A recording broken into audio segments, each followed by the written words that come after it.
If you remembered earlier, I mentioned that I was going to blind stitch this tuck here we made on the arms. I think now's a good time to do that before we go ahead and put our welt cord on for the outside arm.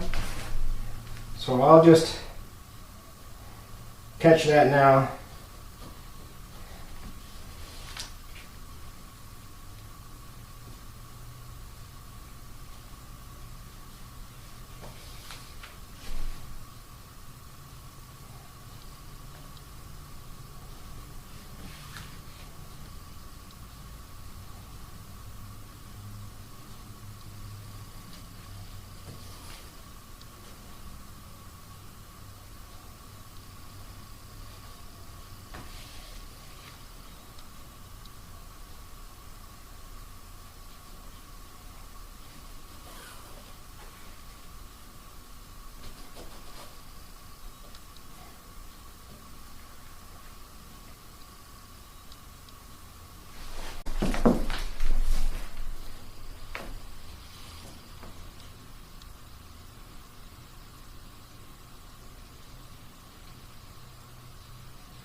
I took some fairly small stitches here because this is a high traffic area.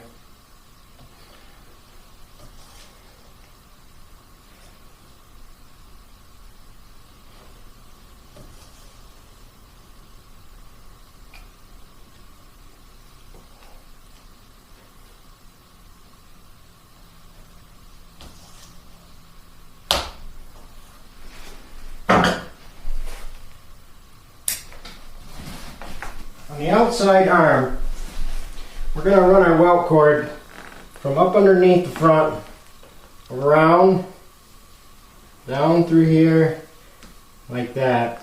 It's the exact same procedure that I used on the outside wing. We now have the welt cord on for the outside arm and the tack strip. Okay. So now we will proceed to put on the burlap. Okay, here we have the burlap installed. Now you'll notice that on the outside wing, I did the burlap first, and then we did the welt cord. On the outside arm, I did the welt cord first, and then the burlap. It's not critical which way you do it first. I just do it as I think about it. What's important is that you make sure that you keep your burlap away from your cord enough so that once you get everything finished, you're not going to have anything sticking out and showing. That's all that really matters. So now we will measure for the cotton. I'll tack that on there and I'll apply the outside arm upholstery. If you remember when I put the cotton on the wings, I mentioned you didn't need to have a full thickness of cotton on the outside pieces. This here is a full thickness as it comes off the roll. And what we can do is just kind of find the center and split it. You won't always get it perfect, but close is pretty good. If you do it and you find that you want a little more, you can always just separate another layer and just pull it out. And that gives us two pieces for each outside arm. Here I have installed the cotton on the outside arm.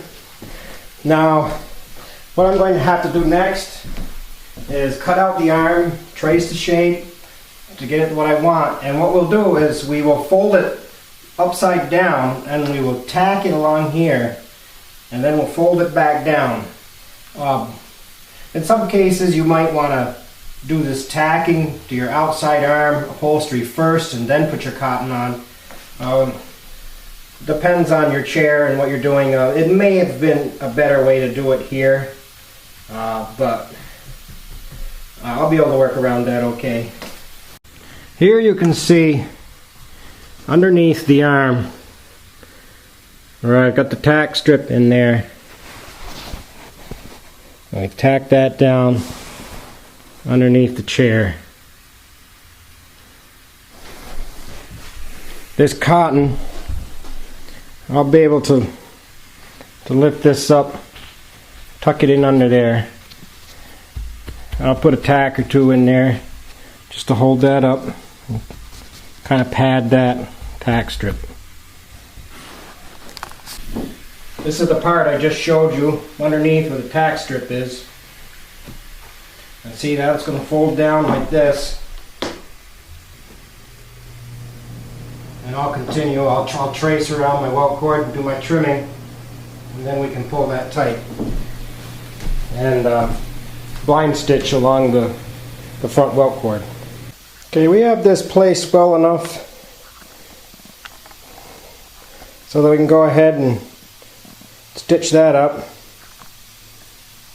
Once that's done, we'll pull it tight and tack it down.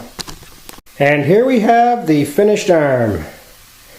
Once this is complete, we can move along to the outside back. We can now turn our attention to the outside back of the chair.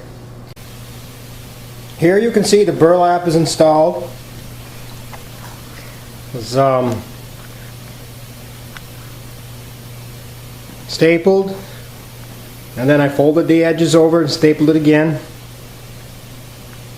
Not really necessary to do that along the bottom because I folded under and staple underneath the chair, but I did run a roll of staples across the bottom because it's a lot easier to pull my burlap nice and tight and staple it rather than try to get it folded under the chair and stapled as well. So I just staple it along the bottom there as I'm tightening the burlap, and then I fold it under and tack it underneath the ring. Here we have the welt cord installed around the outside back, also with the tack strip applied to it. You can see here.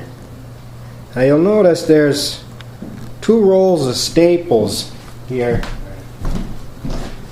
This second row of staples that's down here is just to make sure that the tack strip lays flush and doesn't stick up and cause lumps later on in the cover fabric. But just run that all the way down. And we just do a fold over at the bottom, just snip the inside cord away and fold the outside fabric over just to finish it off. Now I'll go and put on a layer of cotton and then the cover fabric. Here we have the cotton installed. Next we will be putting on the outside cover fabric. The reason why I'm not going through and explaining how each step is completed is because it follows the exact same procedure that I've demonstrated on all the outside pieces. Everything's the same. The only difference is the location and of course the size and the shape, but all the other procedures that I've showed in the past are the same procedures that we'll use here. Now down here on the bottom of our leg, what we want to do is we want to fold this under and then go around our back leg. So we need to find where we want this to be. We want it to be pulled fairly snug, and then we need to find where our corner, our edge of our leg is. Cut on a diagonal to that point. Make sure we can fold that under. And we can snip some of this off. Make our fold.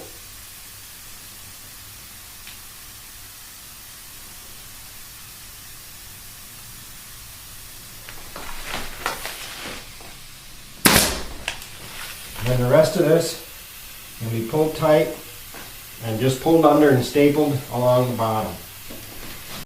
Now I have the outside back basted in place where I want it to be, and I'm going to go around there and blind stitch it now.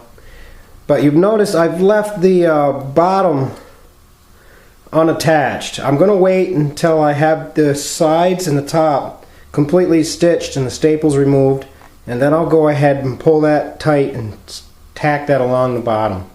Here we have the completed outside back.